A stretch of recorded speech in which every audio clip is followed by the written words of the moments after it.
မကိုကျွန်တော်ချစ်တယ်လေဗျာ အဲ့ရော မမရဲ့ကျွန်တော်ရင်ကြီးဘူးတော့မလုပ်ပါနဲ့ဗျာတနေ့တနေ့အဲ့လူနဲ့မမပါသွားမလားဆိုပြီးကျွန်တော်စိတ်ထဲတထင်းထင်းနေမမရဲ့ညညဆိုကောင်းကောင်းတော့အဲ့လိုမပြောဘူးကျွန်တော်မရက်ဆက်ပါနဲ့မမရဲ့နော်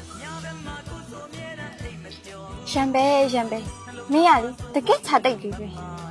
လူကဲခက်ကလည်းညံ့နေတာ ဗျာမမဘာပြောရလဲ အခုချိန်ကြီးငါးစိတ်ကိုမသိသေးတဲ့ကောင်လေးလို့ပြောတာ ဒါဆိုမမကျွန်တော်ချစ်တယ်ပေါ့နော် ချေးကြဘူးတူပြောလေ မ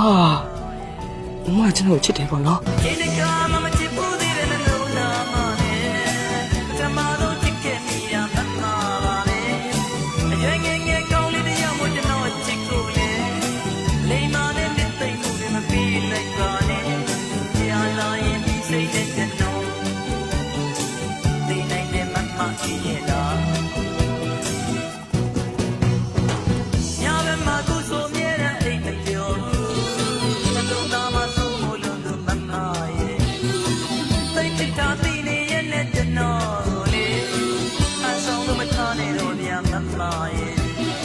Not